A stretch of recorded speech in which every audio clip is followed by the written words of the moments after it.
There are wounds that never bleed, yet slowly destroy a life from the inside out. And sometimes, the deepest pain comes from the very person who brought us into this world. Even in the glittering world of fame, some mothers have led their own children into unimaginable darkness. We're taught to believe that success and the spotlight automatically make someone a great parent, but reality can be far more brutal. Behind roaring applause and flashing cameras, there are stars who shine on stage while their children cry alone in silent rooms. The stories you're about to hear reveal the lives of 11 famous Black figures whose public images hid a far darker truth. Once celebrated as icons and role models, they were admired by millions. But behind closed doors, their actions tell a heartbreaking story, one that will leave you shaken and questioning everything you thought you knew. Eartha Kitt, a legendary star to the world, yet at home, a mother with a hardened heart and deeply unsettling ways of parenting. Eartha Kitt rose onto the global stage as a razor-sharp entertainment icon, known for her smoky, unmistakable voice and a presence that commanded power. Born in the American South during a time of brutal racial tension, she clawed her way out of poverty and childhood abuse to conquer Broadway, Hollywood, and the elite cabaret scenes of Europe. To audiences, she was dazzling, fearless, and untouchable, striding into every room as if the spotlight belonged to her alone. But behind the glamour lived a woman still bleeding from wounds that never healed.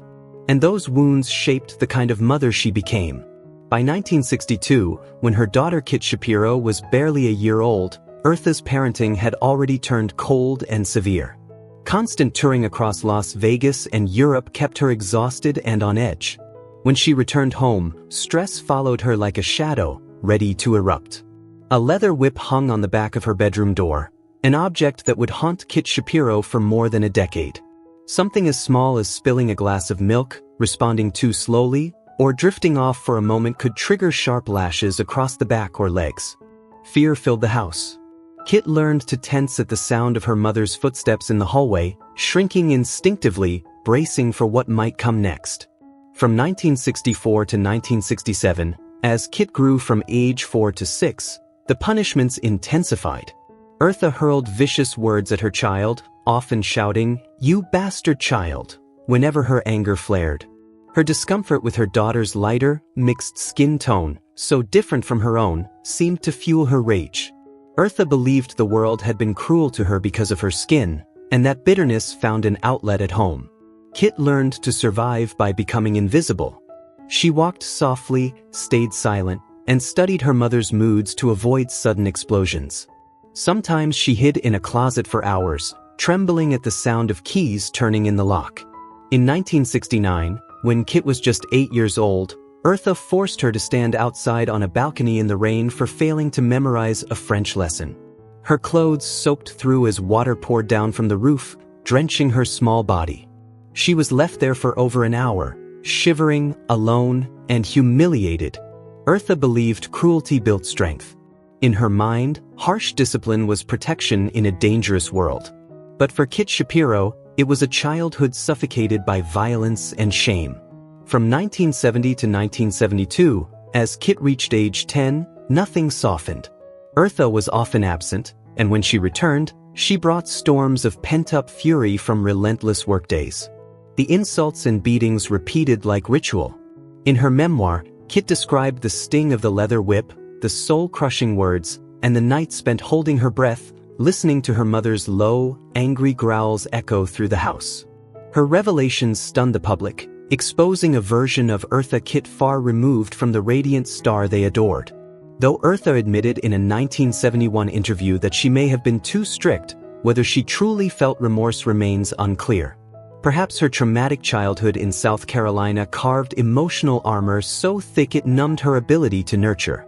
The pain she endured as a child was passed down, replayed on the very daughter she loved, in a twisted mix of fear, control, and contradiction.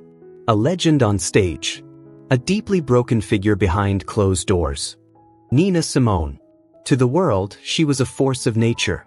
A musical prodigy at the piano, a singer whose voice carried fire, pain, and defiance. Nina Simone didn't just perform, she confronted injustice head-on, becoming a towering symbol of resistance in the fight against racism. Her brilliance carried her across Europe and America, securing her place among the most legendary voices of the 20th century. But behind the applause and spotlights lived a far darker reality. Privately, Nina's life was fractured by untreated bipolar disorder, a violent marriage, and relentless pressure. And inside that storm stood her only child, Lisa, a little girl growing up in fear rather than warmth. By the time Lisa was born in 1962, Nina's emotional stability was already unraveling. Her moods shifted violently, tender and affectionate one moment, explosive and cruel the next. Constant touring kept her absent for months at a time. Lisa was passed between boarding schools and relatives' homes, growing up in unfamiliar rooms, surrounded by silence instead of love. No phone calls. No comforting words. Just loneliness.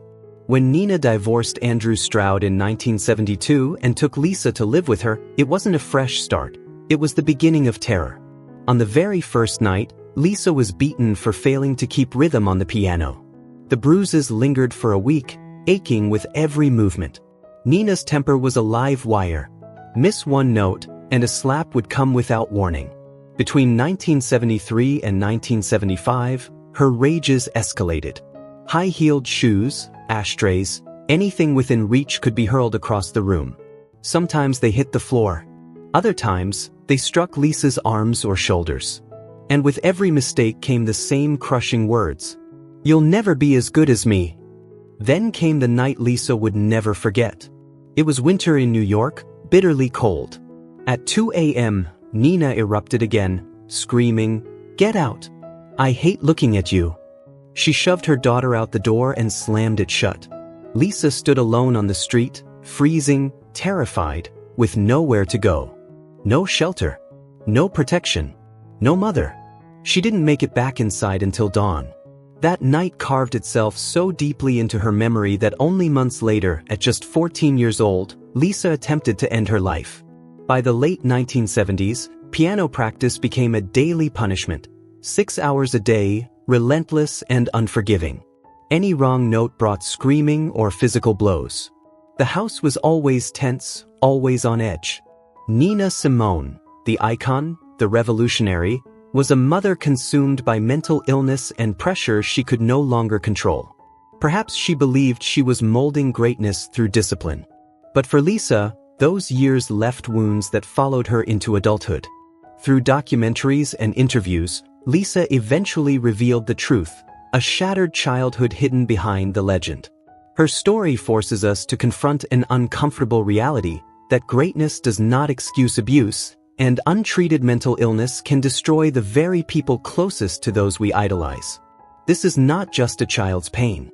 It is a haunting reminder of what happens when fame masks suffering, and when darkness is allowed to grow unchecked behind genius. Cissy Houston, the iron-willed mother who turned Whitney Houston's childhood into a quiet battlefield. Before the world knew her as Whitney's mom, Cissy Houston was a force in American music. Her thunderous gospel voice and flawless harmonies made her a standout member of the Sweet Inspirations. She shared the biggest stages of the 1960s and 70s, backing legends like Elvis Presley and Aretha Franklin, earning her place in music history long before fame ever touched her daughter. But while the spotlight followed Cissy, her home life faded into the shadows. As a single mother chasing relentless tour schedules, Cissy lived on the road. And that absence shaped the lonely, fragile childhood of little Whitney Houston, the future voice of a generation. Starting in 1969, when Whitney was just 6 years old, her mother's towering presence became less nurturing and more overwhelming. Cissy disappeared for 3- and 4-week tours without rest, leaving Whitney behind in a small Newark house, shuffled between Aunt Dionne Warwick and her grandmother. Birthdays passed in silence. No phone calls. No gifts. No whispered, "I miss you." Whitney grew up feeling like a background character in her own mother's life, an afterthought to the music. When Cissy did return home, the atmosphere was tight, heavy with exhaustion and impatience. There were no hugs, no questions about how Whitney had survived those long months alone. Instead, the curtains were yanked shut, the piano snapped open, and training began. At just 6 years old, Whitney was forced into 4 to 5 hour gospel practice sessions every day. Miss a note, lose breath, slip for even a second, and the ruler in Sissy's hand would strike Whitney's fingers. "You sound like a street girl." Those words didn't just sting, they carved deep insecurity into a child still learning who she was. From 1970 to 1973, Whitney endured her most painful years. Sissy toured endlessly with Elvis, intoxicated by the lights and applause, while her daughter drowned in isolation. Even illness offered no mercy. Once, with a raging fever and her body shaking, Whitney was still dragged to the piano. "Elvis never canceled a show," Sissy snapped. "Look at yourself."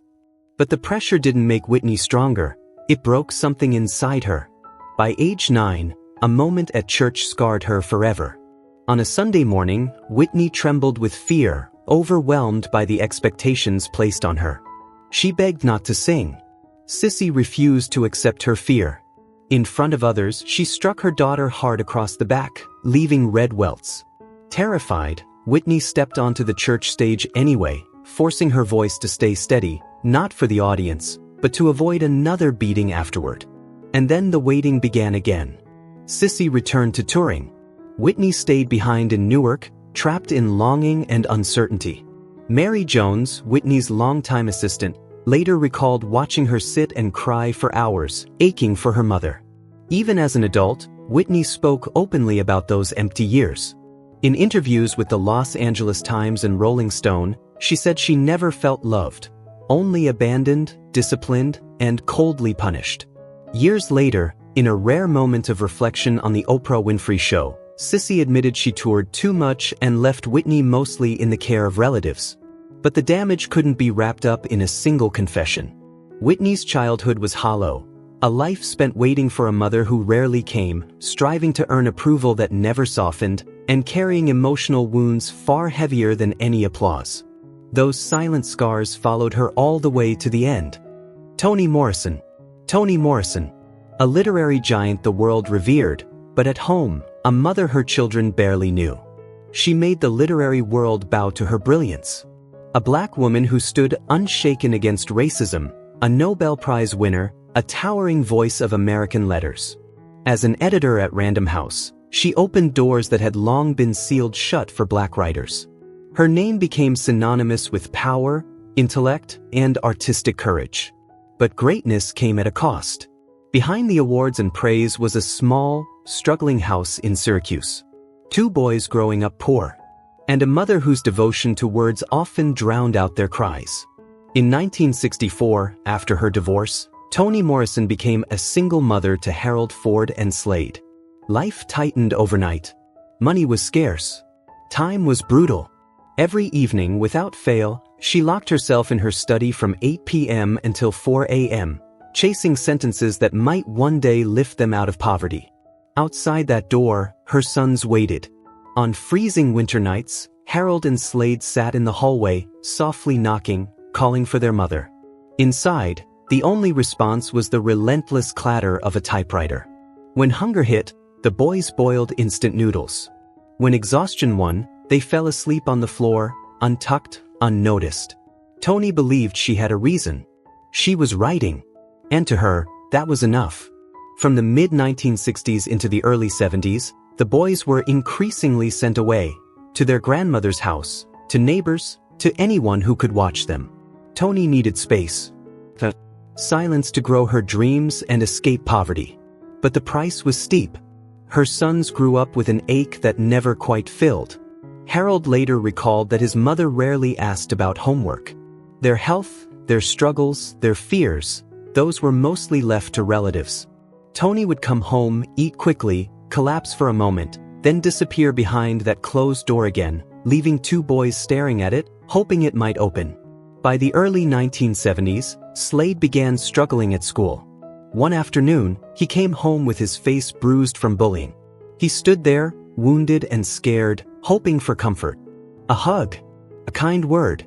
Toni looked at him and said simply, "Let's write about it." Her voice was flat, detached, as if his pain was just material. Slade froze. In that moment he felt something crack. To him, his suffering wasn't something to be held, it was something to be harvested for a story. From then on, he believed his mother saw life not as something to feel, but something to put on paper. By his mid-teens, Slade spiraled. At just 15, he began using drugs. His body thinned. His grades collapsed. Relatives worried. Everyone saw the warning signs. Everyone, but the person he needed most. Toni knew her son was slipping into addiction, yet writing still came first. After one arrest, Slade entered rehab, but follow-up was inconsistent. The watchful presence of a mother was missing. More than once, Slade told his brother that he felt their mother cared more about her books than about him. As the 1980s arrived, Toni Morrison's star rose higher than ever. She became a household name. A legend. A symbol of black excellence. And as she soared, her son sank deeper. Slade cycled through rehab again and again, but without steady support, the darkness never loosened its grip. By the time he turned 30, his health was visibly failing. Years of addiction had taken their toll. In 2010, Slade Morrison died at 45, from cancer linked to years of substance abuse. His death shattered Toni, but it came too late to undo the damage. In later interviews, she admitted what she had sacrificed. She acknowledged neglecting her children in pursuit of her work. Harold would later say that he and his brother grew up in silence, raised by the sound of typing behind a locked door. The pages gave Toni Morrison immortality. But in return, her children endured a childhood without warmth, and a lifetime marked by scars that words could never heal. Carol Marriage, the ruthless mother behind Nicki Minaj's blood-stained childhood. Carol Marriage was a sharp, driven woman from Trinidad, once dabbling in modeling gigs and odd hustles just to keep food on the table. When she landed in Queens, New York, she carried big dreams of reinventing her life in a city that swallowed people whole. In those early years, she wore toughness like armor, quick with words, proud, never backing down. Even when poverty closed in, Carol proved she knew how to survive, scraping by in a neighborhood ruled by gangs, sirens, and fear. But behind that fierce exterior lived a very different woman, a mother who made her own children tremble inside the place they were supposed to call home. The nightmare began in the 1980s, after the Marriage family left Trinidad for Queens. Their neighborhood echoed with police knocks, the stench of cheap alcohol drifting from rundown bars, and screams cutting through the night. Carol's husband, Robert Marriage, was deep in alcohol and drug addiction. Whenever he stumbled home drunk, their cramped apartment became a war zone. Carol feared his violent glare, not just for herself, but for the kids too. Yet instead of shielding them, she turned that fear on them. From 1985 to 1995, when Nicki was just 3 to 13 years old, trauma piled up like scars that never healed. Carol disciplined with belts, rubber slippers, broomsticks, whatever was nearby. One day, Nicki accidentally broke a glass. Carol exploded, beating her until blood ran from her head. Years later, Nicki would recall that moment through tears, an image burned permanently into her memory. When Robert came home drunk and began smashing furniture, Carol wouldn't rush her children to safety. Instead, she'd scream, "Stand still. Don't cry." After Robert passed out or stormed away, she'd beat the kids for crying, blaming them for making their father angrier. Discipline wasn't about teaching, it was about releasing bottled rage. No explanations. No mercy. In 1987, when Nicki was only 5, Robert poured gasoline around the apartment and set it on fire in a drunken frenzy. The family fled through smoke and flames, screaming for their lives. They escaped death, but not blame. Instead of holding her children close, Carol lashed out. "It's your fault," she told them. "Your screaming made him worse." The cruelty didn't stop there. Carol once locked Nicki alone in a dark room for hours over school grades, hurling words meant to break a child's spirit. "You want to be stupid like your father?" she'd scream. Many nights, she left the kids home alone while working night shifts, surviving on a few packs of raw noodles. Looking back, it's clear this wasn't tough love, it was abuse. Those years trapped Nicki in constant tension, always bracing for violence, for death, for the next explosion. Nikki has said many times that her mother was stricter and crueler than her addicted father. "She beat us worse than Dad," she admitted. Carol later acknowledged her actions but still clung to excuses. "I hit them too hard," she said, but it was the only way they could survive in Queens. That belief, that violence makes children strong, shaped everything. Instead, it left Nikki growing up soaked in pain. A childhood warped by screams, shattered glass, slammed doors, and unnamed terror. And while that suffering may have forged the steel in Nicki Minaj today, it also left wounds that time can never fully erase. Afeni Shakur, the woman who gave birth to Tupac, and the chaos that nearly destroyed him. Once, Afeni Shakur was celebrated as one of the Black Panther Party's fiercest minds. Brilliant, fearless, unbreakable. She defended herself in court and walked free in the legendary Panther 21 case, emerging as a symbol of resistance and victory. Many believed she was destined to inspire generations, especially after giving birth to Tupac while incarcerated, a child born into revolution. But behind the headlines, her motherhood became a tragedy no one wanted to face.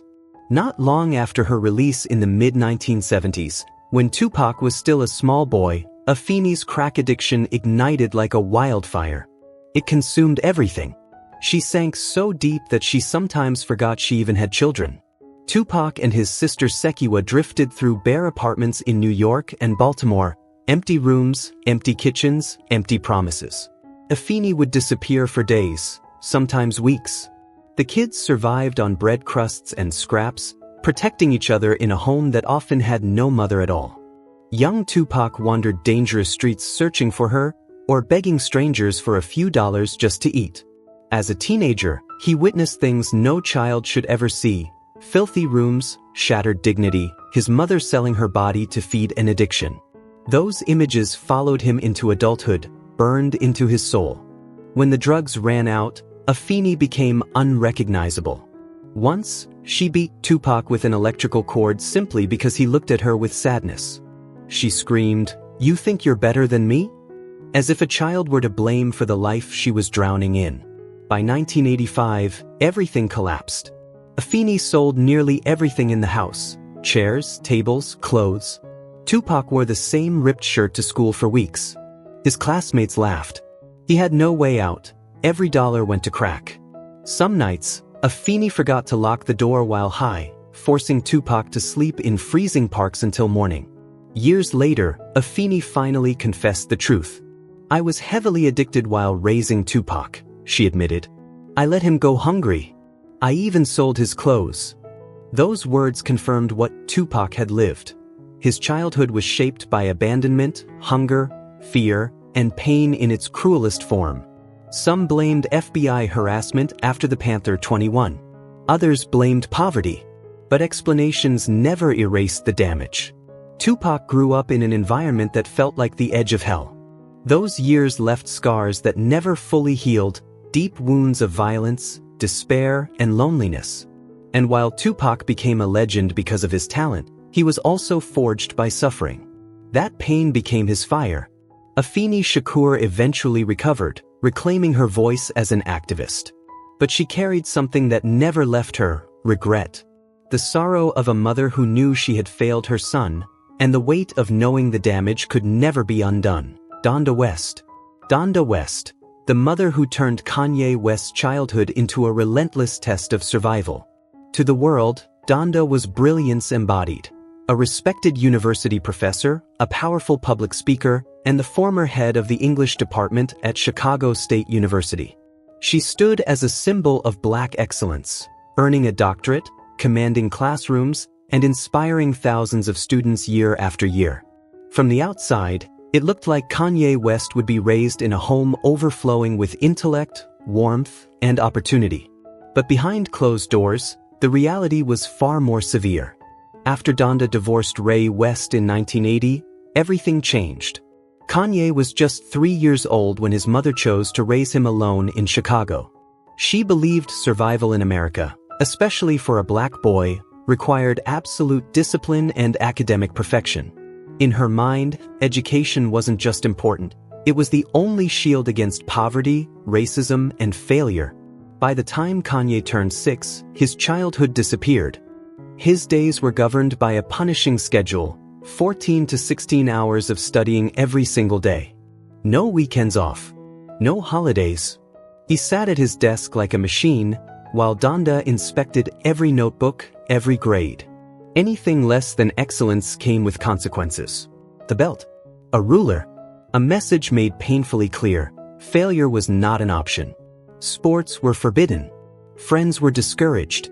When Kanye asked to join the basketball team, Donda shut it down without hesitation. In her eyes, black boys who played sports ended up dead or in prison. She believed she was protecting him, but that protection felt like confinement. Kanye later described it as living in a prison without bars. Even his freedom outside school was tightly controlled. Donda managed his pocket money, assigned him 4 hours of housework daily, and demanded adult-level responsibility from a child. Though he was a top student, Kanye had almost no friends. His life was scheduled, monitored, and weighed down by expectations far beyond his age. When he was bullied at school, there was no comfort, no embrace. Instead, punishment. 10 pages of writing. You must be better than the bully. That message stayed with him. In interviews years later, Kanye admitted he grew up constantly trying to prove himself, always striving to rise above everyone else, even as a child who just wanted to breathe. Then came 1995. Kanye was 18 and had fallen in love with rap music. He wanted to leave college and chase his dream. When Donda heard this, she exploded, right there during a gathering in front of his girlfriend. Her response was immediate and violent. A hard slap. And words Kanye would never forget: "Over my dead body." That moment carved a permanent scar. It fractured the relationship between mother and son, leaving Kanye torn between fear and anger, love and rebellion. Yet it also fueled him, igniting a desperate drive to prove he was strong enough to stand on his own. Donda never expressed regret for her methods. She openly admitted to strict control, to hitting him, to forcing him toward perfection. And she stood by it. Behind the image of the accomplished professor and devoted mother was a woman who believed cruelty could shape greatness. Some argue she was only trying to protect her son from the dangers of America. But what Kanye endured felt less like guidance, and more like brutal conditioning. A childhood steeped in pressure, fear, and relentless expectation. That upbringing may have forged his ambition, his hunger, and his refusal to accept limits. But it also left wounds that never fully healed. Kanye West grew up caught between love and fear, admiration and pain, forever carrying the shadow of a mother who was both his anchor and the deepest source of his inner turmoil. Perry Arlette Reed. To the public, she was Pebbles, a sharp-minded powerhouse who once shook the American music industry.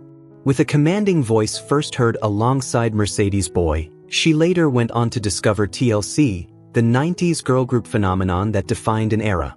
Money came fast. Deals followed. Her rise through entertainment was like a storm, sudden, forceful, unstoppable. But behind the success, behind the million-dollar management contracts, was a life quietly unraveling. As her fame grew brighter, her family fractures grew deeper. By the late 1990s, Pebbles was locked in non-stop legal warfare, lawsuits against TLC, bitter clashes with L.A. Reid, and financial chaos that consumed her world between 1999 and 2003. In the middle of all that stood Lou, her only daughter, just 12 years old, slowly fading into the background of her own home. While Pebbles battled lawyers and chased meetings, Lou lived like a shadow. Unseen, unprotected, unwanted. Friends later confirmed a chilling truth. Pebbles kicked Lou out of the house 3 separate times, simply because she didn't want the responsibility of caring for her child. The longest stretch lasted 4 months. A preteen girl drifted from couch to couch around Atlanta, carrying nothing but a small bag of clothes, changing places almost every week. Meanwhile, Pebbles was everywhere, traveling non-stop, attending high-powered meetings, moving through packed schedules without looking back. During those months, she barely checked on her daughter. Only when no one was left to clean the house did she call Lou home. Even worse, the small allowance Lou depended on, money once connected to L.A. Reid, was locked away by her mother, At school, Lou often had no lunch money. By 16, while her classmates focused on homework and clubs, Lou was waitressing just to survive. When she begged her mother for help, the responses were cold and cutting. "If you want money, go ask your daddy. I'm done paying for you. I don't have time for your teenage drama. I'm fighting million-dollar lawsuits." Those words stayed with her. Asking for anything, even a few dollars to attend a year-end school party, became terrifying. Pebbles frequently disappeared for months at a time, leaving Lou alone in a massive house that felt more like a prison than a home. She withdrew completely, spending days locked in her room, hollowed out by loneliness. Eventually, the isolation crushed her. In 2002, Lou was hospitalized for severe depression. Hospital staff later revealed that Pebbles visited once, then left for another legal meeting. Years later, in an interview with Wendy Williams, Pebbles admitted she may have focused too much on work and neglected her daughter. But many believe the truth runs deeper. Some say she viewed Lou as a burden while building her empire. Others believe years of legal battles hardened her into emotional numbness.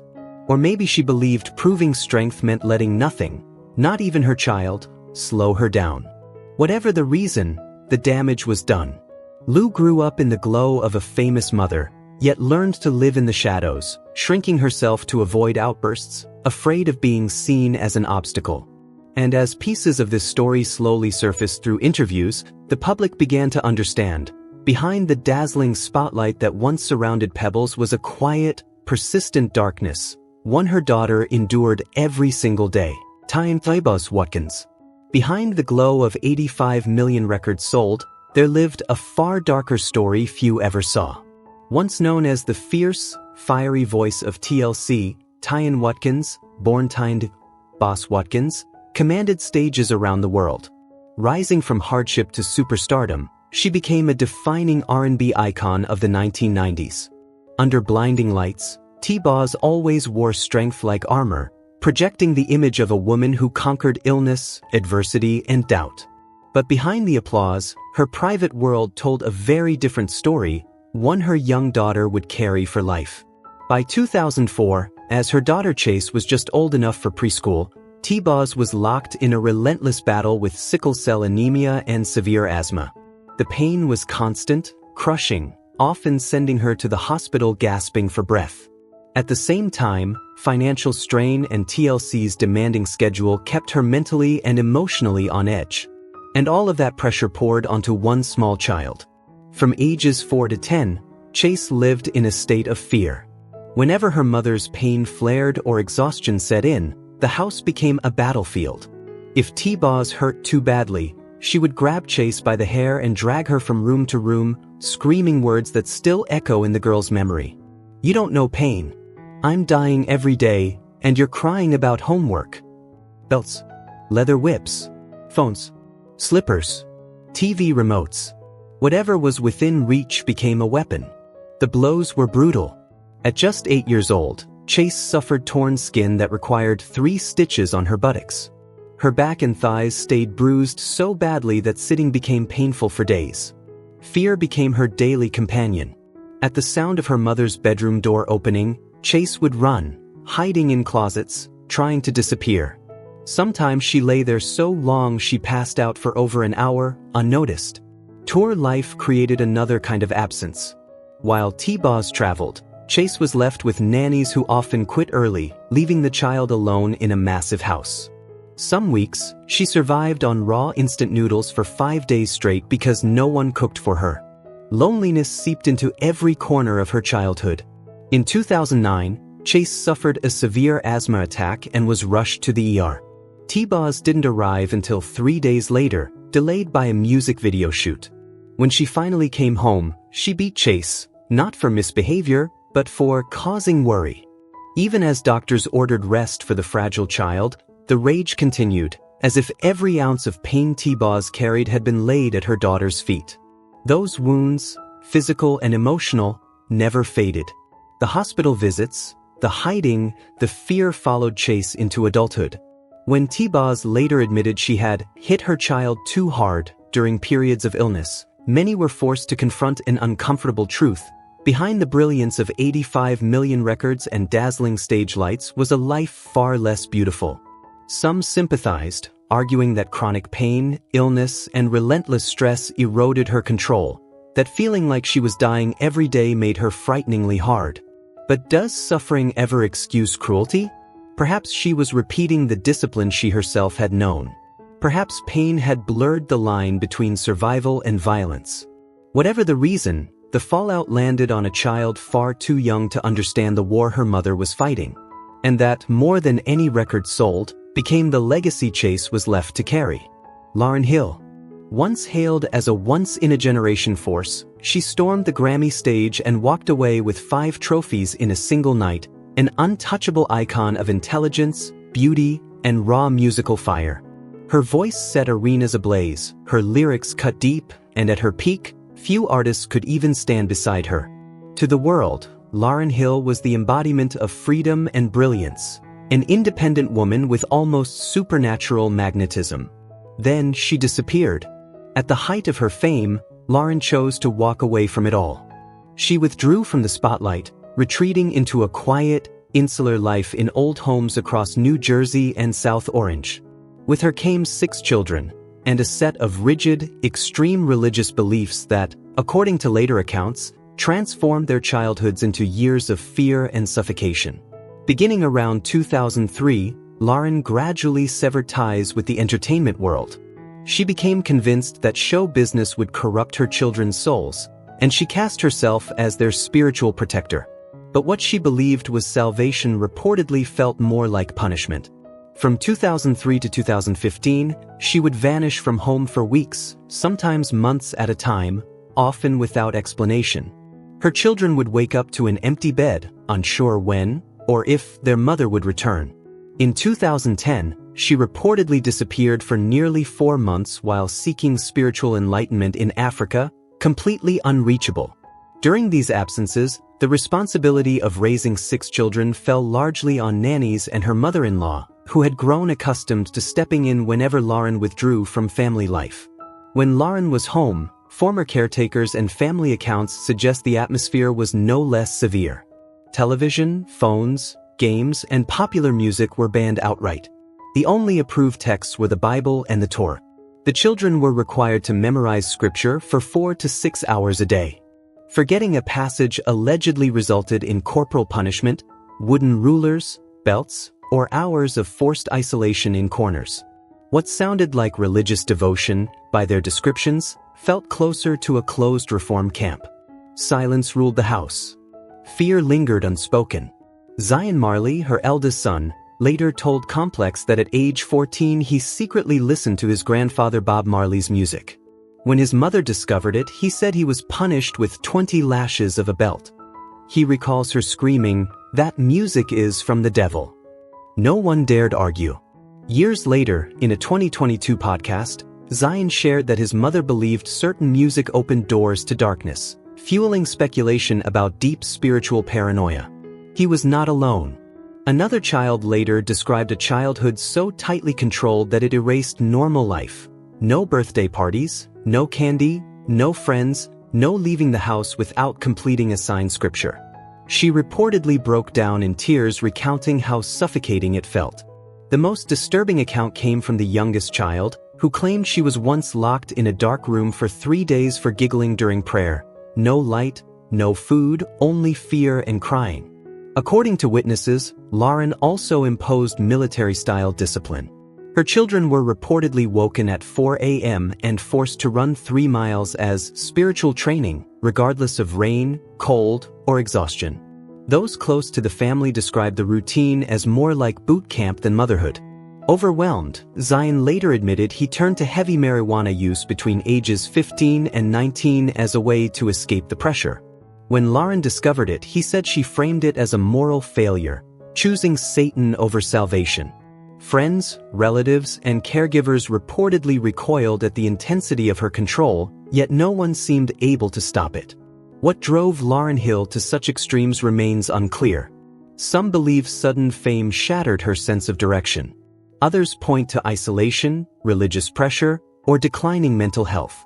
Lauren herself once told NPR that she was simply strict, insisting her goal was to protect her children from Hollywood's poison. But when weighed against the tear-soaked memories shared by her own children, what Lauren believed was protection is remembered by them as something else entirely, a childhood shaped not by love and safety, but by fear that followed them long after the music stopped. Solange Knowles. Once celebrated as a fearless artistic visionary, she built a name so powerful that she was no longer known simply as Beyoncé's younger sister.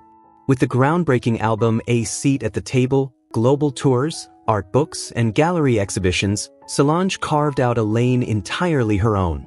Ambitious, confident, unapologetically driven.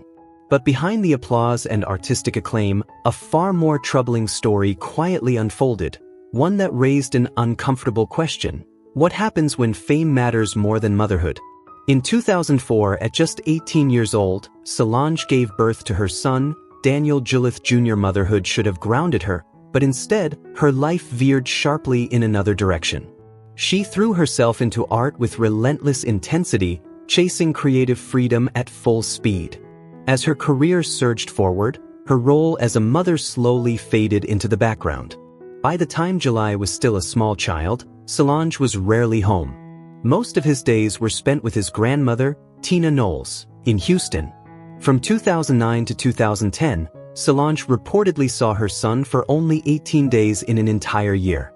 18 days, for a child aching for his mother's presence. While Solange traveled the world, determined to step out from her family's shadow, July grew up learning independence far too early. He rode the school bus alone each morning, not because the family lacked money, but because his mother was always somewhere else, on a stage, on a plane, or chasing artistic liberation. Classmates teased him. Teachers rarely saw his famous mother at school events. And the absence cut deeper with every passing year. In 2011, July reached a milestone he desperately wanted to share with her. But Solange canceled her flight at the last minute. An art exhibition in Paris took priority. A gift arrived by mail instead. No apology, just a soft message. Art once again came first. The years that followed brought more tours, more projects, often lasting 8 to 10 months at a time. Phone calls became brief and inconsistent. Video chats were frequently canceled due to exhaustion. Sometimes, even through the screen, she disappeared. By age 12, July needed therapy. He struggled with feelings of abandonment and once admitted, "For the first 10 years of my life, I didn't have a real mother." 2 years later, his emotional pain deepened into depression and self-harm. Solange knew, but still didn't come home. Messages of concern replaced physical presence, as though words alone could heal wounds years in the making. Only much later did the realization finally set in. Solange publicly admitted, "I missed too many of my son's early years because of my career. I was a terrible mother for years." Today, mother and son are reportedly closer, but the emptiness of those lost years remains, like a deep, unfillable void. Some say Solange was a victim of the crushing pressures of fame. Others believe her ambition crossed the line into selfishness. But regardless of the reason, one truth remains. July's childhood passed without a mother by his side, while the spotlight shined so brightly it blinded the world to the child waiting at home in Houston. In the end, all that's left are memories, painful, unresolved, and impossible to ignore whenever their names are mentioned. What do you think about this story? Share your thoughts in the comments below. Every share helps open new conversations. And don't forget to like and subscribe, so you don't miss the stories hidden behind the glamour of celebrity life.